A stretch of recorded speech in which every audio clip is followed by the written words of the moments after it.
Welcome everybody to tonight's home clinic. A home clinic is where we grab one quality coach and he presents on one specific subject for you guys to enjoy, and he usually does that from home. If you guys have been enjoying this series and would like to see it continue, we want to ask that you would like and subscribe below. Those things certainly help us to grow and is kind of that feedback to say this is a good thing. Keep this coming. If you have a desire to present in the future, reach out to us on Twitter, DM us. That's at the Chief Pigskin. All right, without further ado, tonight's home clinic.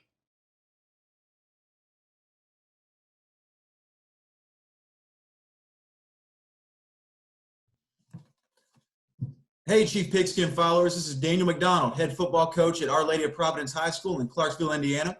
I'm here with Coach Ray DeFrisco, head football coach at Illinois College. Coach, it's great to have you here. Excited to talk linebacker flow reads with you. Yeah, thanks for having me on. I'm really looking forward to it. It's going to be really interesting to talk linebacker flow reads because I'm sure the D3 level, just like at any college level and almost any high school level, you're almost seeing a different offense from week to week. So it's going to be interesting to see, or to hear rather, how you teach your linebackers different flow reads for various offenses. Yeah, it's part of our system, and once we get rolling and getting into some things, it's definitely, like you had mentioned, the offenses that you see is week to week. There's going to be some differences, and we wanted to take a systematic approach to allow our players to keep the same as principles. It's what we use all the time. Same as this, same as that. It keeps the players' minds free from clutter and allows them to play a little bit faster. Yeah, that's the big challenge, right? Just make sure those guys can play as fast as possible, keep them from thinking, just let them read and react and go. Exactly right. So before we get going with Coach's presentation, have you been enjoying the content put out by Chief Pigskin? The highest quality content we produce is available over at clinic.chiefpigskin.com. We use professional production equipment, the film is flawless, and our speakers are paid for their time and knowledge. If you would like to support the clinic community at Chief Pigskin, go to clinic.chiefpigskin.com. Tomorrow night, Coach Kenny Simpson of Southside High School in Arkansas will be live from the Chief Pigskin headquarters in downtown Champaign, Illinois, reviewing game film from 7 to 9 p.m. Central Time. Coach, great to have you on again. As soon as you're ready, go ahead and share your screen and we'll get going. All right, Coach. All right, yeah. So, Coach, I appreciate the introduction, and it's a pleasure to be part of the Pigskin family. And a follower of at the Chief Pigskin, and the videos that Coach Albaugh and his dad and the podcasts. I mean, it's great content. It's something that I use as a resource, and I definitely have, over the years, gotten to know Coach Albaugh. I'm very excited that he even reached out to see if there's something I could share. Hopefully today there's some information and content that's helpful. Give you a little bit of a background. We're a 4-2 defense that is it's multiple. Early on in my progression as a coordinator, it was kind of the defense of the week, or how we're going to be able to defend this group or that group, and it was something that it caused our guys so many confusing principles. Nothing was similar, nothing was the same, and so I knew at an early age of coordinating that I needed to get some systematic defense in place and stop relying on, the 4-3 cover 2 looks really good this week, and then the 3-3 looks great this week, and kind of just keeping it all as a systematic approach. So as you can see from the diagram, we're a field boundary type coverage, split coverage system, where our field corner, our Sam, and our free safety, they'd be field defenders. I know the diagram shows you in the middle of the field, but you can get the idea. The boundary corner, strong safety, the will, most likely, those guys are going to be to the boundary side. And then the Mike and the Will, those are the, you could make them field boundary, you could make them strong, weak, you can have them set the front to the run strength differently than the pass strength, which, I think that there's good reasons to do both. Either just tie them into the coverage strength, which is field and boundary, or detach them from the coverage strength. The only thing in my experience with the detaching them from the coverage strength is when you have 11 personnel, if the tight end is to the boundary, the run side is in the boundary, the pass side is to the field. In that case, both of your linebackers need to know the match 3 coverage system, whatever it is that you're utilizing. So for us, it's the match 3. And as we started to progress and build this system that we feel really, really good with, we were teaching techniques to our linebackers that were a little bit more in the traditional linebacker reads, where, no matter what the play was, we were teaching them to take downhill steps. And that's how I was taught. I don't think there's necessarily anything wrong with that, but for us on what we were seeing in our conference, we were getting hit during the evolution of the RPO and the RRO, the run pass options and the run options. It was working against us. It was a little bit too in favor of our opponents, and so we started to think about, okay, where are we asking our guys to look? Where's the eye discipline at? Where do we want them to have their vision in order to put them in a great position to play that conflict position at times, and so that's where we kind of developed these flow reads.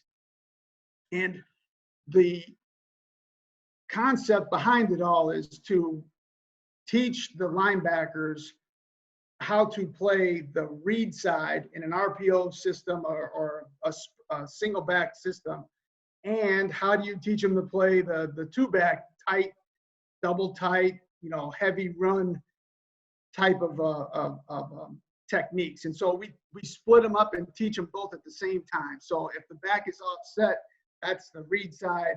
Away from the running back is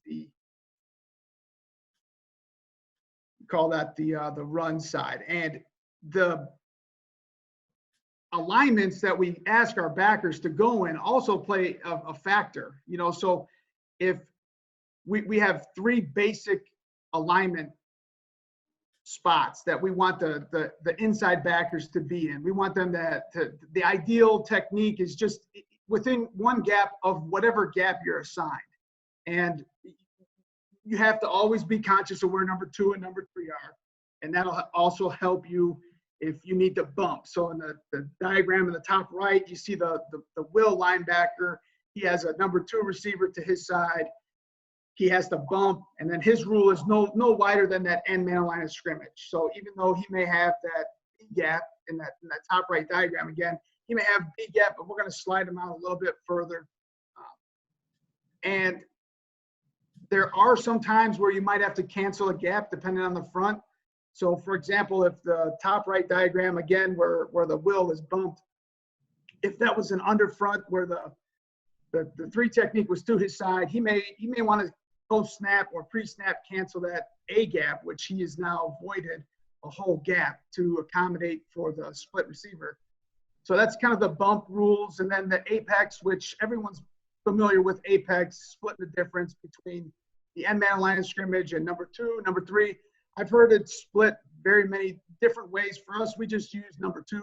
It works the best within our system for how we align to the field and with the overhang SAMs and the field corner and free safety. So that's why we use number 2 as our landmark for when we ever were to apex a backer out of the box. Something pretty specific is happening if we're doing that.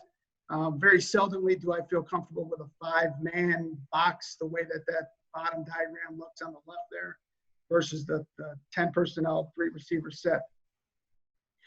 More than likely, there will be a gap cancellation automatic whenever there's an apex. So if the backer leaves the box, he will make some what we call games.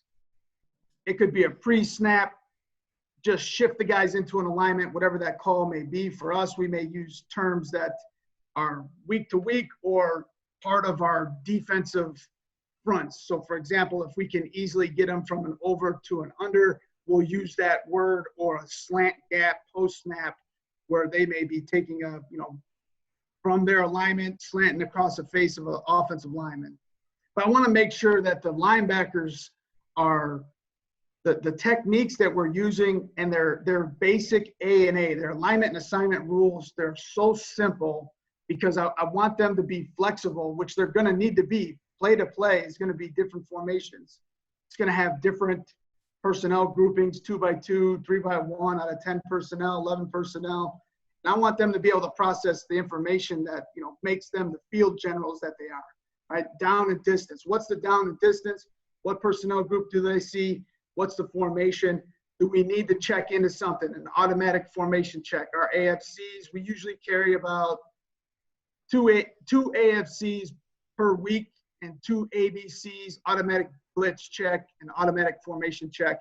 There's 2 ways to make sure if we're really worried about a specific formation or a specific play out of a formation, we may make it an AFC or ABC just to make sure we get lined up and play ball right. And I want them to be able to adjust to that. So that's where we came up with these simple and flexible flow reads and alignments for the backers to have as free of minds as possible from just their normal, you know, alignment and assignment. We don't want that to bog them down in any way.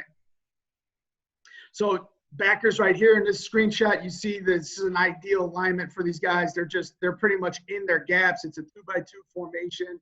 They've got that super back or that wing tight end. So it kind of helps to keep them in their gaps. They're just in an ideal spot. I used to teach them the actual gap alignments where we add a 0 to their alignment. So if he's supposed to be outside shade of the guard, we would tell him, hey, you need to be in a 30 technique, right? Like the defensive tackle would be told to line up in a 3 technique. We just added that 0, and it was just, I don't know, I felt like, hey, well, why even worry about that? Let's take one less thing off their plate. So just line up in your gap, basically. If you're more than a gap away from what you have to defend in the run game, you're too far. You're not ideal. Here's an example of bump. Now, it looks a little cluttered down here with this is a stand-up defensive end, if you will. And so we'll toy around with our guys and get some comfort with them. But you can see this is the backer right here with the spats or the high pink socks here for the month of October. And you can see that number 2, he's outside the box. He's in the boundary. That will linebacker is going to bump. Now, he has to make sure that he is identifying which side the running back is on. We're going to get into that as we go. And then here's a shot of our Mike linebacker up to the field there, and he's apex out. Difficult to tell if he's exactly apex between 2 and the end man here, but you get the idea. He's going to be canceling gaps. He's making calls to the defensive end in this scenario to where he knows, like, okay, I'm out of my gap. I'm almost a pass first guy now. So defensive line and running games. All right, let's talk these flow reads now. So the running back alignment is a big component to the teaching progression of how we explain the reads that we want our linebackers to see. So if the running back is offset, it could be in various different alignments. And I think offenses are being more conscious of where they're lining them up and using some of their play calls to break their own tendencies so that defenses can't gauge on them. But as you can see, that top diagram, that running back is wide and he's flat, which automatically is going to teach our guys which side are they on. Are they to the running back side? Are they away from the running back side? What can he do from that alignment? So the running back on that top diagram, if it is a run, it most likely is going to give you that fast flow read. So that's a fast flow example. It's a lateral path. He's taking an outside track. You're talking about plays like toss, outside zone, maybe speed option, but to the perimeter right now, right? And then the second flow read is full. Full is your downhill, inside track. You're going to see powers, inside zones, those darts and duo plays where you're happening inside the tackle box. You can also notice where the running back alignment is here now. He's deeper. You know what I mean? It's going to be really tough for them in that alignment to run anything fast flow to the perimeter. So those two alignments from the top and the second, that helps us understand. Those linebackers need to understand, okay, I'm on the opposite side of the running back. What types of runs would be coming to me now? And that allows them to be able to act on all of the plays. I don't want them to be so reactionary. Get going and act because you have the answers to these. We say answers to the test all the time. We're giving you the answers. You know what's coming. Go ahead and put yourself in the best position to, make the plays. And then the divided flow is basically any pass, hi-hats. You're splitting the backfield from the line. Anytime that happens, we call that divided flow. It's just a pass read for those guys. You're going to see the hi-hat pass sets. So here you got an example of the running back. See the running back, he's really, really wide and in front of the quarterback here. So if you're the linebacker and you are away from the running back, you are on the run side. So he's going to be taught that traditional technique of, playing your gap, right? And every rule that he basically has when it's fast flow to the perimeter, that run side backer is going to be thinking OTT, which is we want them over the top of all the blocks. Any type of climbing lineman or maybe a tight end that's climbing or a combo block to the second level, he's got to be over the top. Never, we don't want that guy really ever going underneath. I cannot think of an example that we would want him to get underneath on a fast flow. On the back side now, or the defensive side, the read side, you're the inside backer that's to the running back. Your job is now then to be on the read side. You're thinking about things like full flow. This is if the ball is given to the running back, you're basically a hold player in the big run fit scheme, and the quarterback is most likely going to be keeping it on this one. So you're going to be press and play, and I'm going to get into each one of those technical details, but this is just a quick example here. I'm going to go to so here's the wide clip, getting that play, backs getting the ball, and it's just an example of what I'm talking about as far as fast flow. So when we're teaching our guys fast flow from the get, this is one of the main things that we're going to be showing them is, hey, the back is wide, he's in line or in front of the quarterback, and if it is a run, it's going to the perimeter and it's going to be fast and it's going to hit right now. So the guys are going to be pre-snap already identifying which side of the ball they're on. They're going to know exactly run side, read side, and then they're going to be able to prepare themselves. Here you got an example of the running back in a deeper alignment. So you got the run side. He's thinking downhill, full flow. You see that little super back attached there, or I'm sorry, he's in that off alignment. And so he could be thinking power depending on the type of play or the offense you're seeing that week. But he knows he's going to probably be getting some downhill action. And the read side here, he's thinking it's going to be a full flow play away from him, and he's likely going to have to either press and play that, give, or be ready on the keep.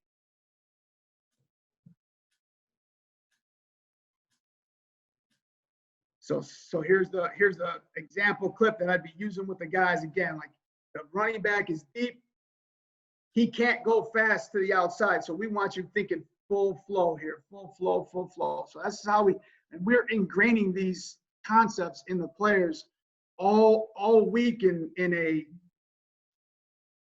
walkthrough setting, or any film session that we have, until we know they know what the difference is, where that back is aligning and what side they're on, and what would be their immediate action when the ball is snapped with their reads. They're hearing us saying, we're taking it through it. What side you on?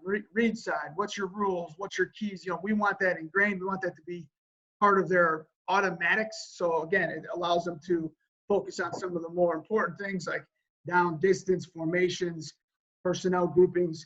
That allows them to get a good grip. So here you got the running back. He's in we call this a tight alignment. He's really kind of tight to to the quarterback.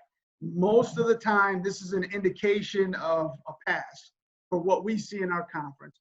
And that, again, these aren't necessarily going to be 100% accuracy, but there's at least a good 75 or more % chance that our rules on how we teach our backers on how to identify the depth and what they're doing to work in our advantage for their rules. So here he's a little bit tighter. We mostly are going to see this as a divided flow. So both linebackers in this situation are going to be thinking to themselves, all right, whatever pass coverage we have called in on that play is going to dictate where our drop is or what we're looking to do. So he's a little bit tighter. Most of the time they're tighter because they're an A gap or an inside out in the pass protection. That's the first and foremost thing that we've picked up in our research.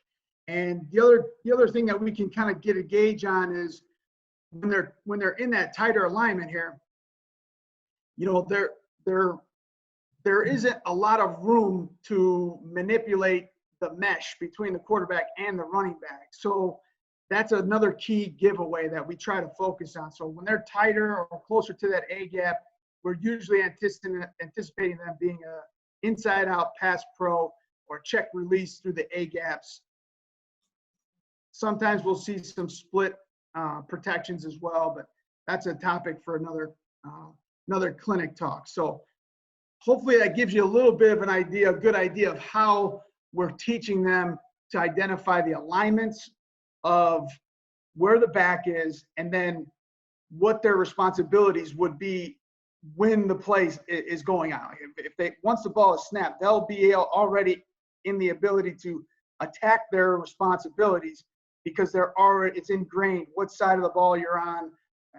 We teach the read side players, whether you're a D lineman on the first level or a linebacker on the second level or even in the secondary.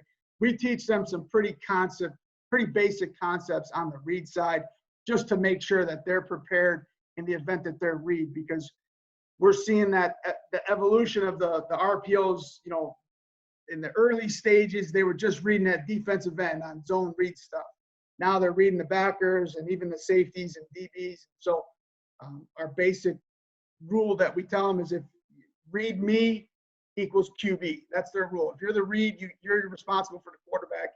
And that helps us kind of create good run fits and put everyone else in a position to, stop the play. Whether it be a run, power, or zone, doesn't really matter. As long as they know who the read player is and which side he's coming from.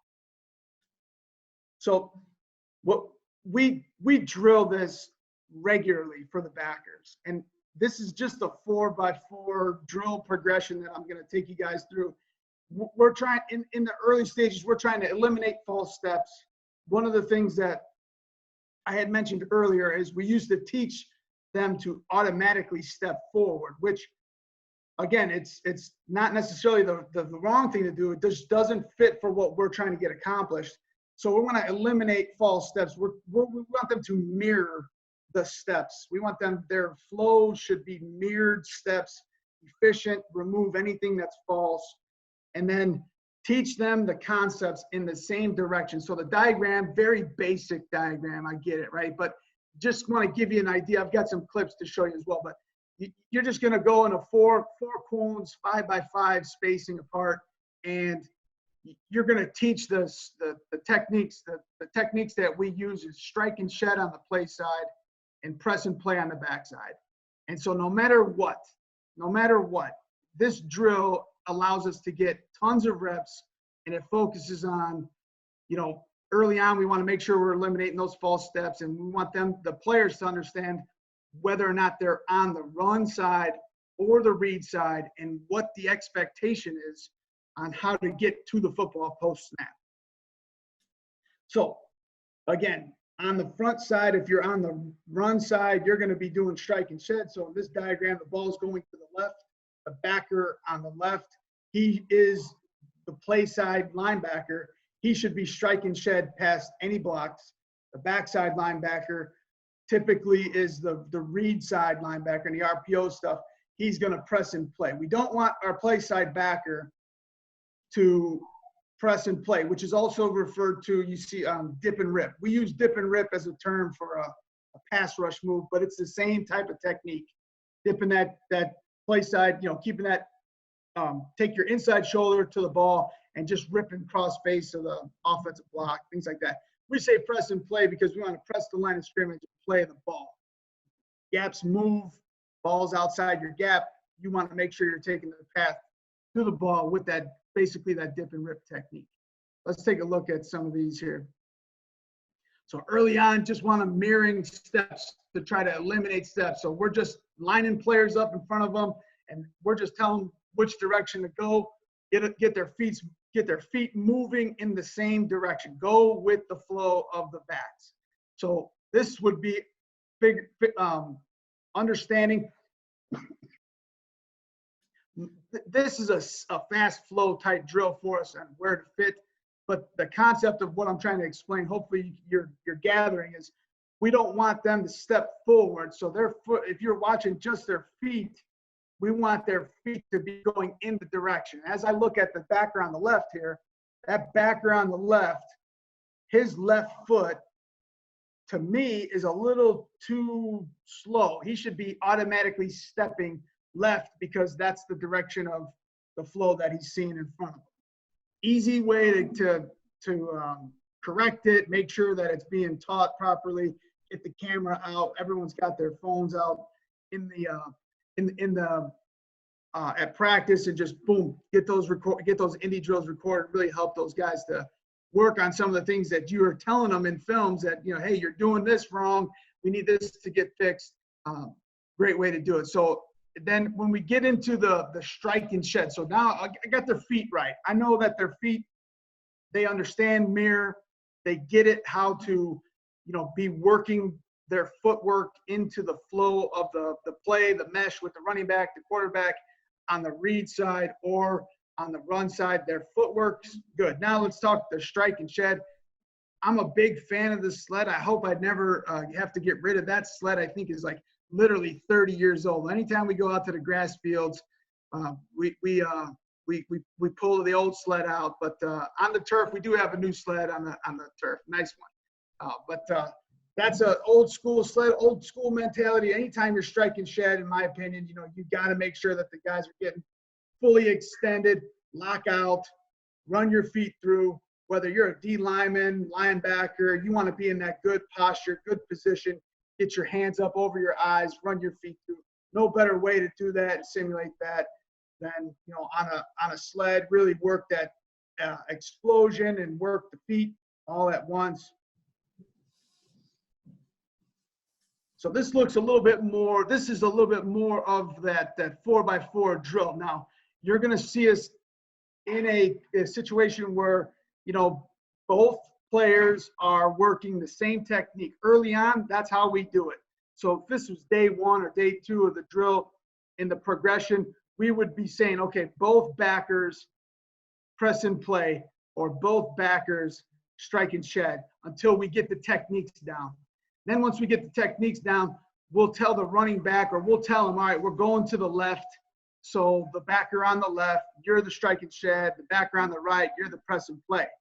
Those are important for the backers to understand their fits, because we want them to always work the proper technique.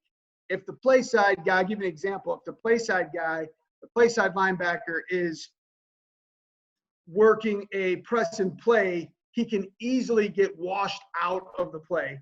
If he's working the strike and shed, he's going to be in his gap. And that's the key component for the fits with the safeties, outside backers, any force and fold type players. So the drill here, there you go. Here's my false step right away. There's my guy false stepping. But the backer on the left, here we go. We're just working on the strike and shed technique. So first couple of times through it, first couple of days, we're going to put cones, or see, we got the barrels. We're using those barrels back there. I like using those step overs, the lightweight step overs, and I make the guy behind him push that step over up against his heels. And I want those guys just to race out of their stance. So they're taking mirror steps. It's a race. And then you can really focus on whether or not they're taking false steps or not. But this is that 4x4 drill that I want the backers to really do. So now we're mixing it up a little bit. the play side backer, number 45 or 49 here, he's got run to him. So we need him to strike and shed. I don't want him to press and play. The backside backer, he's working that press and play technique. That's a pretty good job on the press and play.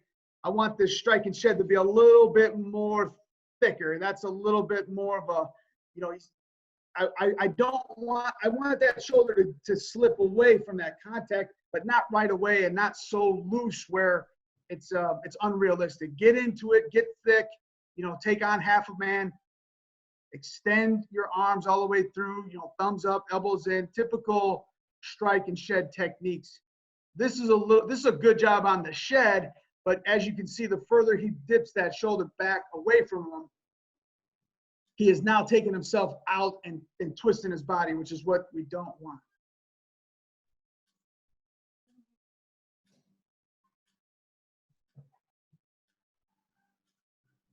So again, 4x4 drill, working the strike and shed play side, press and play on the backside. And this is a really easy drill. Like I said, this is something that the guys are going to do every single day. We want them working this as many opportunities as we can get them to do it, whether it's an EDD drill, which is an everyday drill that the backers would do before practice, a pre-practice drill, or with the coaches. Most of the time it's with the coach, but this can also, they can do this drill on their own. It gets so ingrained on them. Now, we don't want them getting bad tendencies where you can see that press and play on that backside right there. He's a little bit too high. You know, if that's a 300-pounder coming at him, he's gonna get washed out. So the focus that I want to reiterate is just how we're trying to make sure that they understand where they fit and what their techniques are every single time. A little bit thicker right here with that strike and shed. That's good.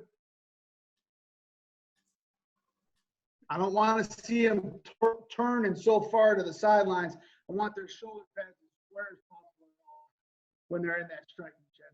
The press and play on the backside, that would be great footage if I was teaching a blitz technique. That's a true dip and rip. And I don't want the dip and rip here because a lot of times when I see that dip and rip on the backside in space from the backer to the line of scrimmage, they are out of position and they wind up getting washed out with that dip and rip right there. I want them to press that. I want them pressing their gaps to the ball. But we say press and play the ball. And the gap doesn't necessarily matter when I'm saying gap. I'm talking that gap shoulder from that offensive lineman. If that's the guy coming out to you, that's your gap shoulder. You got to press that. You know what I mean? Don't avoid it because you're going to wind up getting washed out, and then that just creates the cutback lane, which with a good running back is extremely difficult to defend. So just a couple more clips here of the drill, how we drill it. There's a few other clips. You can see false steps right here. You can see the backer that's press and play. I like how thick his shoulder is, but look at his footwork right there, 34. He's not accelerating his feet on contact. This is a great clip to, you know, show those guys as soon as you make that contact, we need you to accelerate your feet every single time. And then you see the major false step right here with the linebacker to the strike and shed side, the run side here. Big false step. So want to get those corrected, and this is a great drill, great way for us to do that as well. So now we'll take that same concept, that 4x4 drill, and we're going to work the run side and the read side at the same time. And what we want to do is, I need to do a better job here of educating our offensive lineman who's simulating the offensive lineman, but he should be climbing up to that backer, the play side backer here.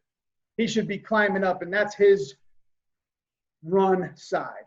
And then as you can see, the read side now, the backer 49, nice and slow. He's to the read side. If the quarterback pulls it, he's going to have to play that gap, right? So that's why we want him to take that kind of shuffle step right there. and slow himself down. We don't want him over pursuing. We don't want him dipping inside. We want him to make sure that he's in a position to where he can play the cutback. He's that fold player on cutback. If the ball is given, that back plants and gets vertical, he's going to have to be there right now. And then if the quarterback pulls it, he's that player as well. So to make this drill a little bit more efficient, I need that offensive lineman there, number 10. I need him to climb up and be the blocker that the run side backer would be defending. So the inside backer that's first on the spot right now, he needs to be a little bit wider away from that read side, more to the run side, and working on the block. And this is an easy way to get the run side and the read side working at the same time in the same drill. Get everybody on film. Just got to widen that center out and or that guard basically, and then widen the backer out there.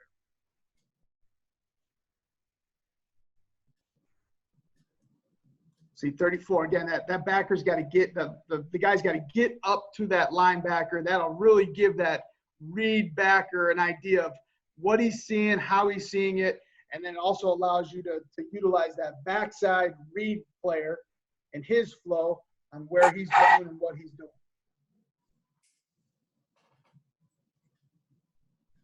It's just a easy way to emphasize the run side now. Just everything's on this run side. We're talking about the full flow, fast flow, run, reads. Where am I going? Where do I fit? We also incorporate the outside backers. Our outside backers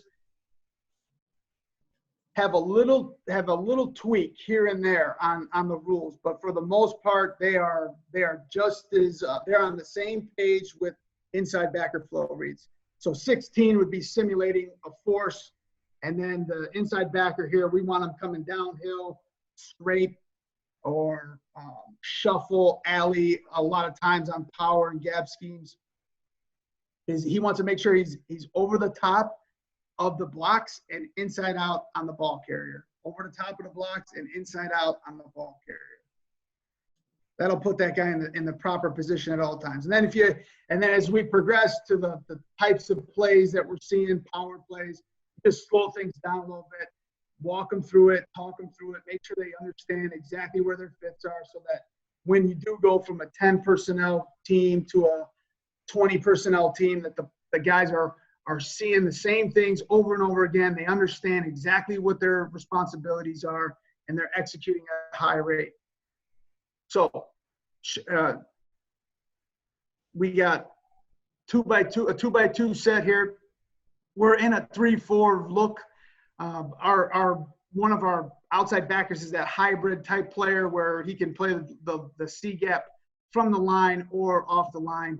And then our defensive end, usually the boundary is a player who can play, 5 technique, 3 technique, or an inside the guard, shade, 2-eye, whatever it may be. So he's kind of a versatile defensive lineman for us. But let's just focus on these reads right now. You got the back. He's deep, right? So this backer right here, he is to the run side. He is away from the running back. He is already telling himself that if he gets his read, he's going to be the run side backer, and he's going to be anticipating full flow to him. It's tackle to tackle football, and he is going to be the play side guy on the run. This backer right here, he is to the running back side. He also is observing that he's in a deep alignment, which is telling him that if the ball is given, that the quarterback could keep it at a faster rate and get on him quicker, which slows his process down. We use the term slow to go to kind of to make sure that he doesn't go, but we've transitioned that slow to go to clear the mesh. Instead of using the term slow, we just took that out of our vocabulary. Hey, you can't really move until you clear the mesh. That allows him to make sure that if the quarterback were to keep it, that he's in the good spot to play any cutback or quarterback keep. Play side backer on the read side. He sees that open window. He's going to have to fill it right now. And as you can see, he's still in good position to do so. Then you have the read side backer. making sure that he's got to clear that mesh. Don't get too fast in a hurry. Anytime you see the pull, obviously we want him yelling, pull, pull, pull. He's a little, the read side backer's a little too quick. He's a little too quick. I want to make sure that he knows exactly that he has the quarterback if he keeps it. Most of the time when we see this dart type play out of the RPO systems, that the pull is the pull away is a good indication that you can be a little quicker. But I want to know from our backers that they know, which is why I want to take in that kind of a slide shuffle step. It's lateral step first, and then slow yourselves down, and then press and play. Now he can dip underneath. So you see how he take that underneath path. He can dip underneath on his way to the ball. The play side guy cannot. And you can see the play side guy here when we get back to the top. Play side backer, open window. We want him tight in the gap, as tight as possible. And then I want to strike and shed. So he's just got to get his hands off. You see that 53 there? That's a big old boy right there coming at him. So you got to get your hands inside, make sure you can get off those blocks.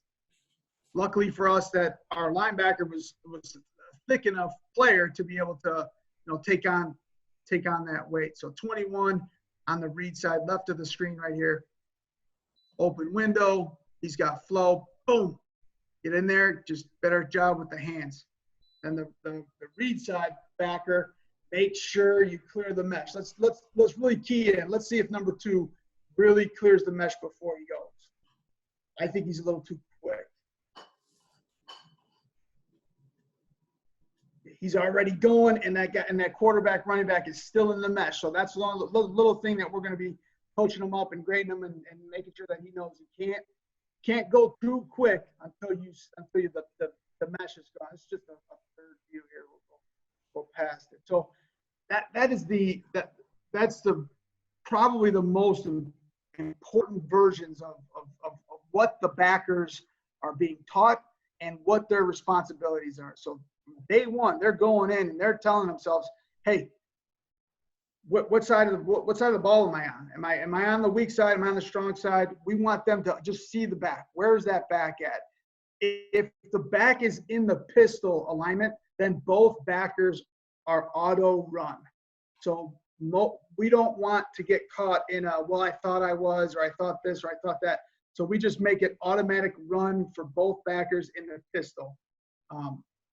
And the rest of the alignments pretty much take care of themselves as far as it's deep or wide or tight and out of the gun. And this has been a really good way for our backers to be in good positions to help in the RPOs and in the spread offenses that we're seeing. Now, I'm a big fan of a systematic approach. I just feel like it's so critical that everything that you're doing, whether it's offense, defense, special teams, that it's within the system that you're running, that you believe in, because then when it comes time to putting in those wrinkles and putting together a game plan for an opponent for the week, it should be pretty simple. It should be pretty easy to do. The players aren't learning a brand new concept for 4 days before they play, which is what I had done early in my career and took this approach, and it's been very, very beneficial for us. So our cover 3, any version of cover 3, and there's so many different ways to play cover 3. Anytime you're in a 4 under, 3 deep concept, however you get to that. As you can see, the diagram here is from a 2 shell where we're getting to a 4 under, 3 deep, cover 3 look when the ball is snapped. This is a great coverage to use in the RPO defense, but choose your coverage based on the back, and it'll double protect the RPO. So what I mean is, in your typical 2x2 look right here, you got your seam defenders and your 2-to-1 or your flats, or we say vert to flat. 2-to-1 is vert to flat. So your 2-to-1 defenders, make sure that the number 2 receivers aren't attacking the seams without a reroute.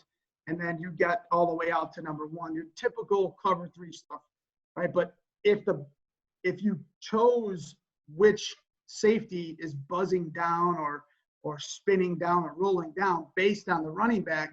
That protects our reads. That protects our guys in a way where, you know, I don't like to tell them, like, hey, you could be wrong and everything will be fine, but it does give them a little bit of freedom knowing that there's an extra defender at their level that's going to fold and force and be in addition to their read. So this is a great way that we incorporate our coverages into our linebacker reads whenever we're playing whenever we're playing an RPO or an RRO shotgun team. The coverage is, so when we get into the cover three, right? So we use the word choice as our terminology when we want to use a cover three variation. Typically in 2x2, we're going to buzz the safety down to the boundary side away from the overhang. And then in 3x1, we'll buzz to the guy to the 3 receiver side. And you can buzz to 2 or buzz to 3. I'll show you some examples on each. But now when we start talking about how we're going to defend RPOs and attack the opponents, this allows us to go into each game, say, okay, no, we just have to change up a track here or there at the line of scrimmage to show them something different. It's going to give us the same as principles. Now, and choice is basically our complementary coverage to the Palms pattern read system that I showed you on diagram number 1 out of the 4-2. Basically, you know, the thought is, you know, when you're just trying to defend the run and RPOs, you know, get your safeties downhill, right? So we were going to use some cover 3 variations. And then when it's pass situations, you know, we're more likely to be in that pattern read. So this is just showing an example of the safety and the backer to the read side communicating. That's the side that we're going to buzz down. So the boundary safety, the boundary backers are talking back is off, our side. They use terms week to week, we're hot or we're down or it's us, different terminologies, communication. You can see them pointing, and that's the key component that I tell the guys on film. We want them to say it, sign it, and recognize it. I want to see on film that you're communicating with hand signals and gestures so that we know that you're making the right adjustments and checks. So you see the safeties talking to the corners, got their hands up, they're talking. All those movements are key indications that we know where we're going post-snap based on the running backs and then in the cover 3, if you wanted to, you can insert your free safety to the number 3, or you can insert your safety to the number 2. Now these are just ways to protect the reads in the RPO system. Whenever the back is to the 3 receiver side, this is actually in my mind, in my world, it's a four receiver surface. So there's a lot that can be done with the RPO games and in the passing game whenever the back is offset. But you can buzz that safety down to play number 3. You could buzz them down to play number 2. You could cheat the Sam. You could do variations in this, which will really help protect your flow reads. There's a little switch. Nice job right there. Nice concept offensively. But you can see that the intentions from us defensively here are to, you know, show a late switch. We look like we're in our pattern read. We're disguising it a little bit. Then post snap, that outside backer is going to come inside. He should be playing on number 3 or the final number 3. So you should stop chasing that out route.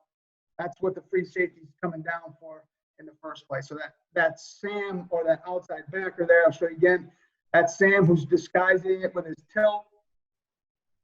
He needs to sit in that what would be the new seam, because when you're playing that 4 under, he's the seam defender. That guy's sitting in the seam and catching the ball right there. So, but it's a great variation once the guys are doing it properly. Obviously, it's a great variation. Here's another really good variation out of 3 for cover 3 where we just run the sky or cloud.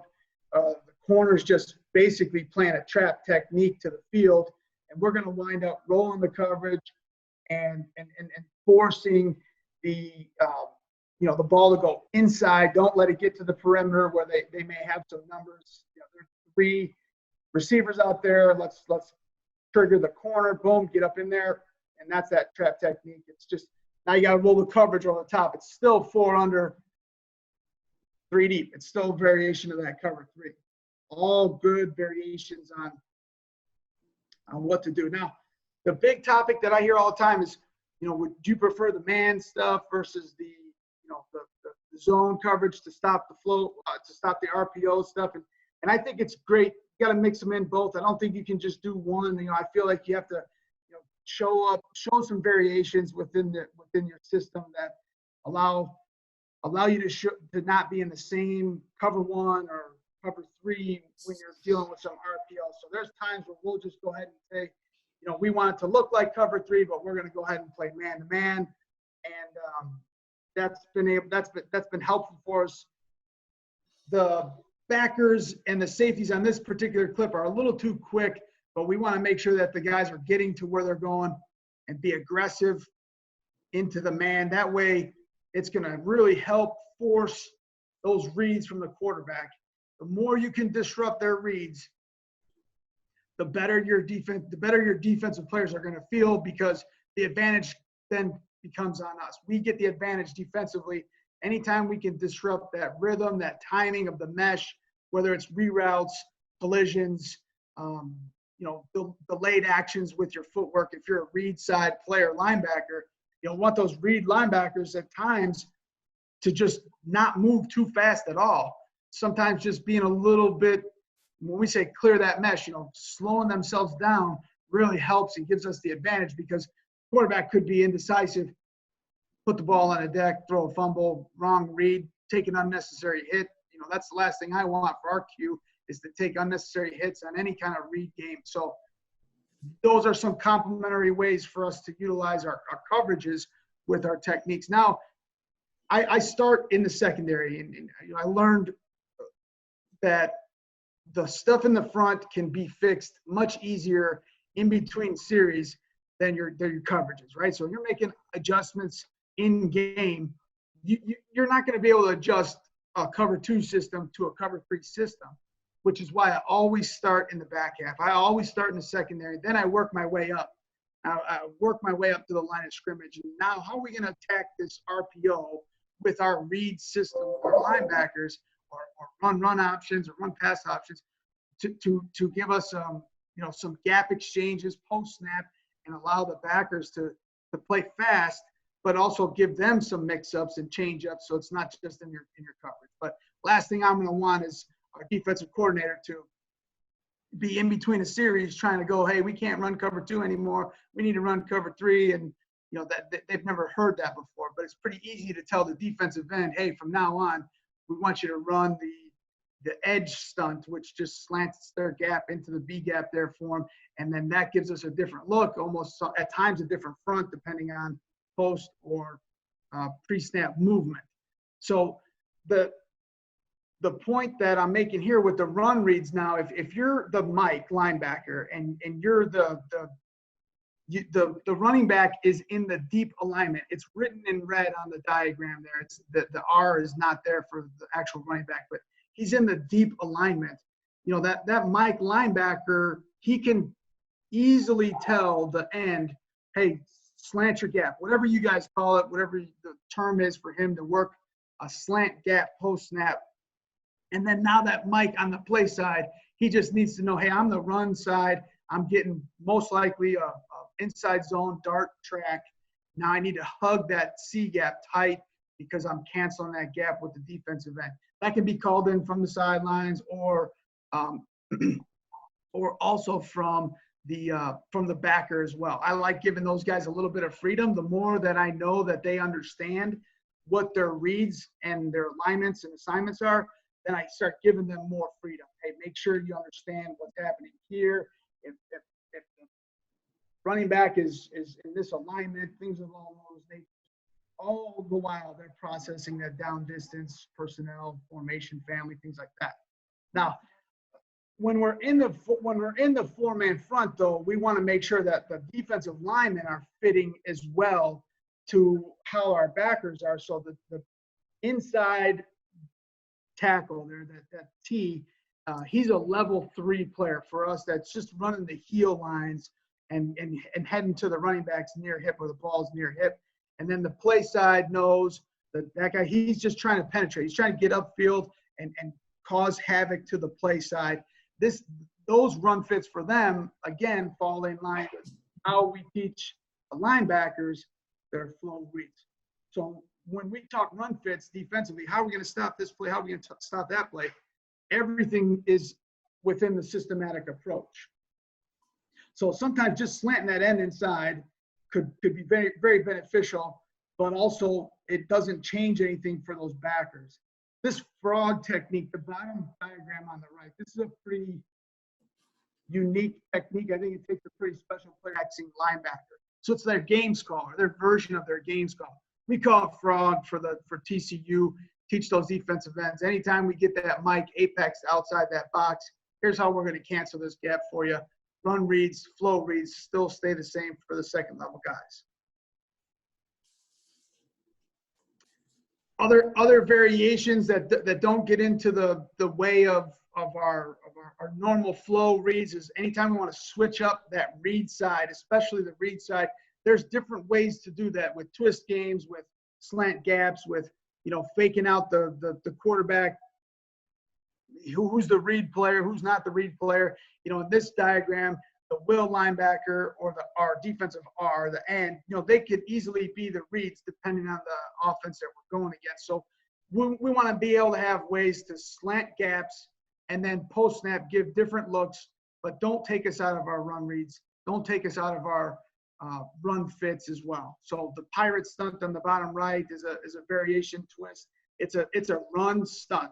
We talk about loop stunts and run stunts in our defense so that we can help the defensive linemen have a better understanding of landmarks and aiming points when they're pass rushing. It's a loop stunt. When they're run stunting, it's a slant gap. That way it helps them understand how aggressive to be aggressive, when to pick an offensive lineman and when to loop an offensive lineman.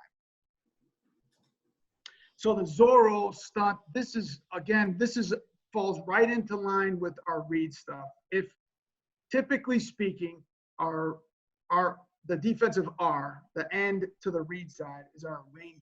He is typically the C gap player and would have the quarterback. Anytime you want to switch that up, it's very easy to do within the system, because if we called Zorro, that's the name that tells the ranger to play the running back aggressively, go and attack the running back right now, force the quarterback to pull it because he thinks that the running back is going to get tackled right away. The will linebacker is not going to loop around to the quarterback until he reads the mesh.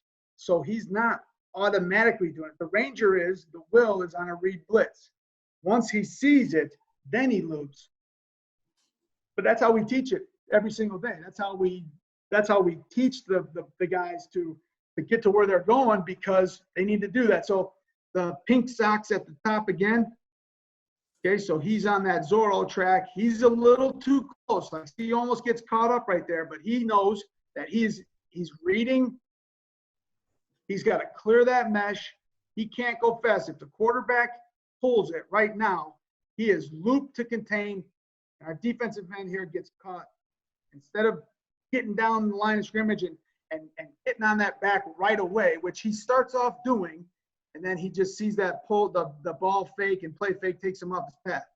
Get downhill, force the pull, and then get that backer around looping. That's going to allow you to give variations to your normal reads. You know what I mean? And that's the key component. If you're doing just like the reason why we wanted to get away from our traditional run read steps downhill and then react to pass, and we got away from that. We don't want to get stale in our reads and our techniques at the second level, which is then going to give the offense that same advantage that they had years and years ago when I was teaching it in a different style, a different way. This is a nice little change up, nice little twist variation. So the 3-4 gives you the 3-4 gives you a lot more. There's many different ways. There's more tracks that you can go A, B, C, 9 different ways.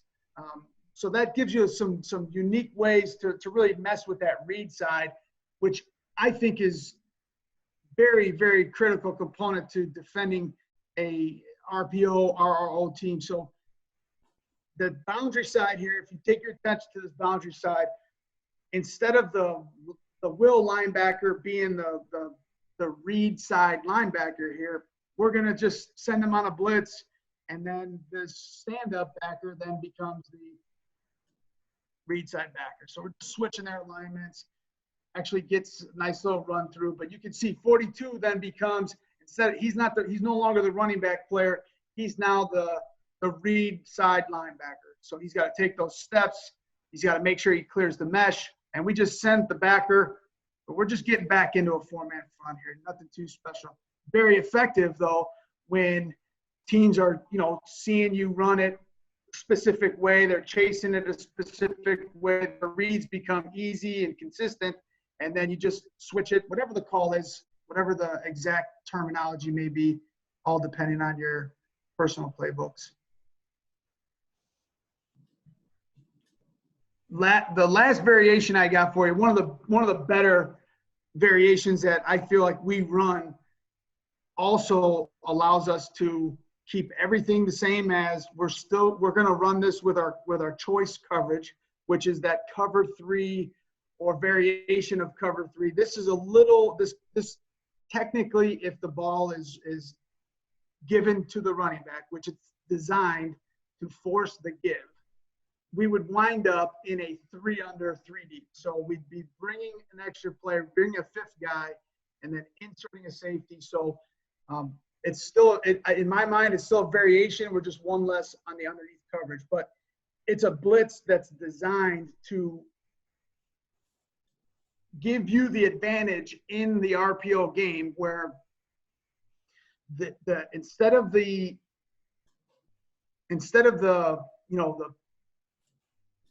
safety, this is a little tricky for the terminology. I want to make sure I phrase this the right way. So we have to set the front and the read side players to the back automatically. So whenever we call RAM, it has the alignment that you see, which is, some people call it a G or an under G. The nose is away from the 2-eye, and the 5 is away from the running back. And the 3-5 side is to the running back side. That's the critical component. If you run zone, if the offense is running zone to the defensive left right now, then the center is responsible for the A gap in the standard zone technique. He's responsible for that nose. You cannot let anyone cross his face.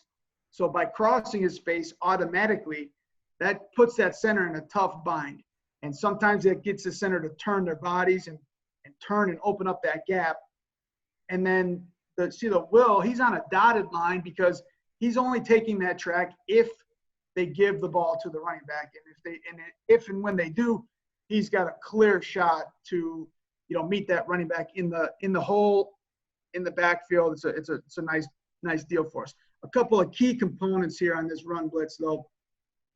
The Ranger, the outside, the R on the defensive line, he must widen out. He has to widen out and make sure that he forces the give. He has to attack the mesh point, but we want him in the face of the quarterback, and that we want the quarterback to automatically give it to the back. We do not want the Q to keep the ball in this situation. If the Q keeps the ball in this situation, the Ranger didn't do his job, right? He didn't get to forcing it. Now, we still get the safety that inserts downhill, but again, remember, it's a 3 under 3 deep, so we're a little bit vulnerable, so we do not want that to happen. The tackle, he's got to run that level 3, that heel line. The nose loops around the center's face on a stunt post snap. to open up that gap. The defensive end plays his normal climb technique. He wants to get upfield, climbing on play side. The Mike linebacker, he's on the run side. He's away from the running back.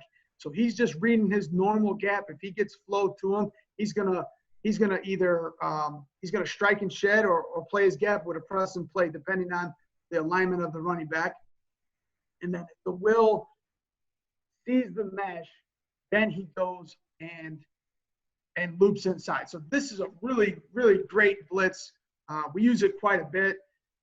It really gives the zone concept teams. We got a couple that we use for some gap schemes. I wasn't able to get all that together, but I'd be happy to share that at a later time. The 3x1 and the 3x1, when you call this blitz, you must educate your underneath players on spatial awareness when it's 3x1. So if the blitz was called, you call Ram in and you had a 3x1 look, you just got to make sure if you need to bump, you have to bump. If you have to switch, you have to switch. And so for us, it's a gator call where instead of going to number 2, we're going to just go to number 3 to protect us inside out. And then always you can run this in cover 1 and be pretty safe. Let me stop this real quick. So the read side, 29 running back here's the read side right here. We got the 3 technique, the 5 technique. This defensive end right here, this ranger, his job is to get in the face of the quarterback and force him to give the ball to 29. Tackle needs to get down the heels. You can't see the nose on a 2-eye, but he's in front of the quarterback. He needs to cross the face of that center. He's going to cross face.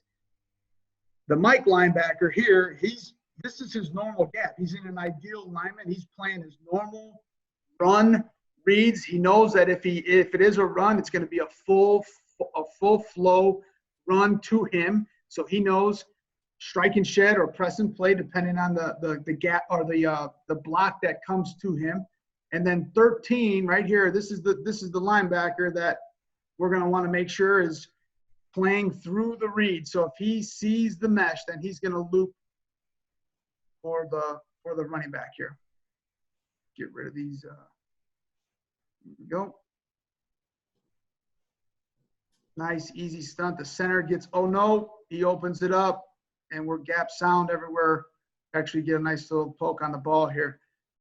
Again, the key component, make sure the Ranger is attacking the quarterback, force them to give it.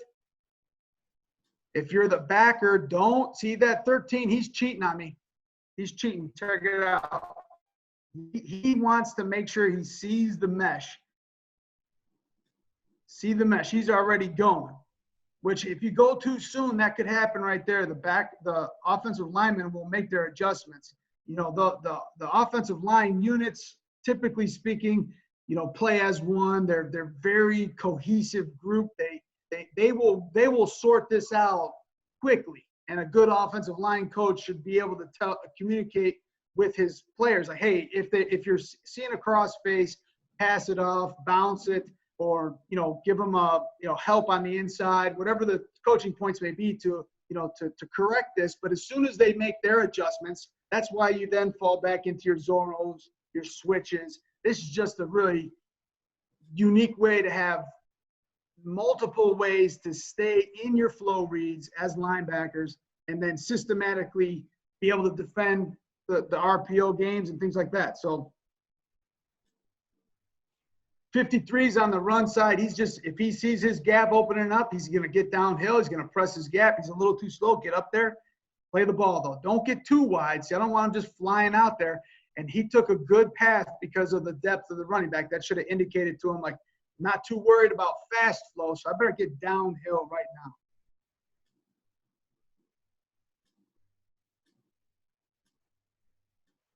Okay, so you got the back is to the screens right. 13 defensively, linebacker number 13. He's on the read side. 53. He's on the run side. The run side's going to have that 2-eye and that 5. The 2-eye crosses the face. The Ranger right here, he's in a 3-point because he's covered up with this super back 11 personnel, possible 11 personnel, and force the give. That cross face from that alignment really stresses out that center. It really does. It'll stress them out. And the first adjustment will be, hey, what are we going to do to not let, like, if he crosses his face, what should I do? Well, most likely, if he crosses his face, then he's going to just stay to his A gap, pass him off to this guy right here.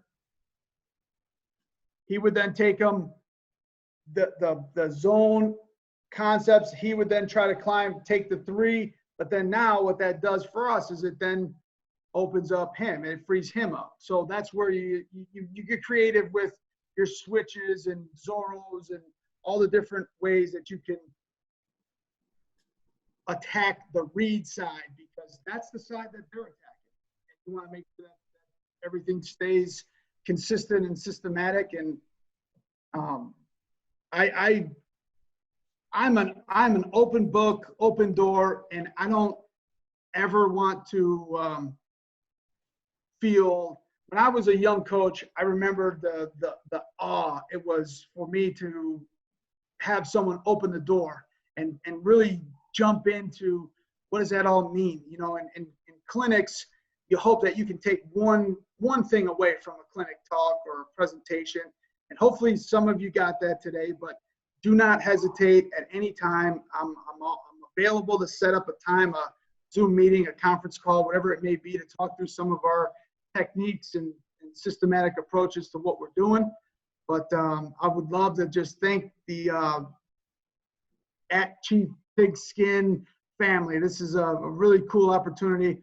I really appreciate it. I know a lot of the coaches across the country through this pandemic are, you know, we're relying on these things and the ability to learn from each other. And it's definitely been some silver lining with everything that we're going through. So I want to just say thanks to Coach Albaugh. And Coach, I just go ahead and share back that screen. Yeah. There we go. Good deal. Coach, that was great stuff. I really appreciate it. You talked about your linebacker flow, your flow read. Is there anything that kind of breaks your rules as far as flow reads, or any caveats or inconsistencies or what ifs? Yeah, absolutely. There are a few, and it's the nice thing is that the couple that there's 2 things that we'll see that would be an automatic, like, well, that's contradictive. For example, if it's 10 personnel and, well, let me jump back on the film here. Yep.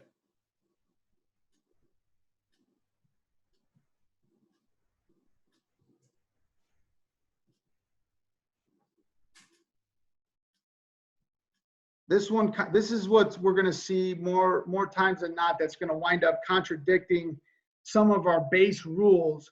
But the beautiful thing is, if the reason why I enjoy teaching the concepts the way that we teach them is an open window is still an open window, right? But as you can see, 23, the running back 23, that puts that backer, he's on the read side.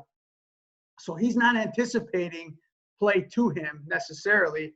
He's most likely thinking to himself, hey, I'm the backside or play away guy. And then we see looks like QB ISO ran right at him. So it's still going to put your backers, the way that we teach it, it's still going to put them in the right positions, in their right fits, because they understand, are you play side or backside?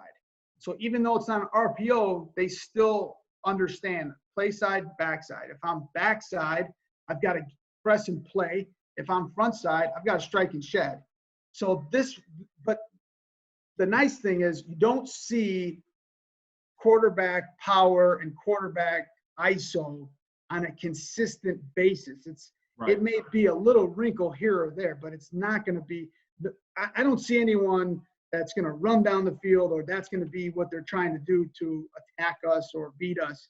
We may see something like this once in a while. The other thing that I'm seeing a little bit of is a play fake, and you can see a quick little play fake, get the back across that center. And this happens quite a bit with teams that are really conscious and self-scouting and working on their own tendencies, because if the back is always to the protection side or the man side in the protection, well, then you can dial up some blitzes really good. If you're a front side zone, backside man protection in the 10 personnel schemes, if that's always the case, well, defensively, if I see that type of a tendency, we're going to attack that running back side all the time, Right. and not mess with the slide side, basically. But we'll see these types of play fake actions that would potentially put the backers in a little bit of a conflict. But remember when I said I want them to be able to process the down, the distance, formations, alignments, and surface areas. And by doing that, it's less likely to be a major problem like it was years ago when I was teaching a fundamental basics scenario to the guys what to do. Now it's all built in that, hey, it's 3rd and 13 and he crosses his face. Why are you playing run right now? That's just the things that we're putting them through and making sure that they understand. So this happens once in a while where the back would take us opposite of where they're going. It most likely is going to happen out pass.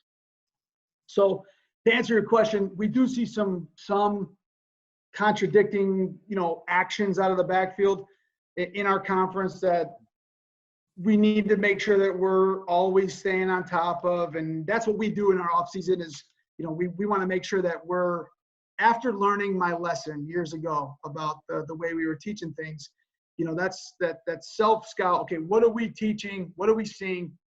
Is our system still going to give us the best chance to, be a +1 defense and put our players in the best position possible?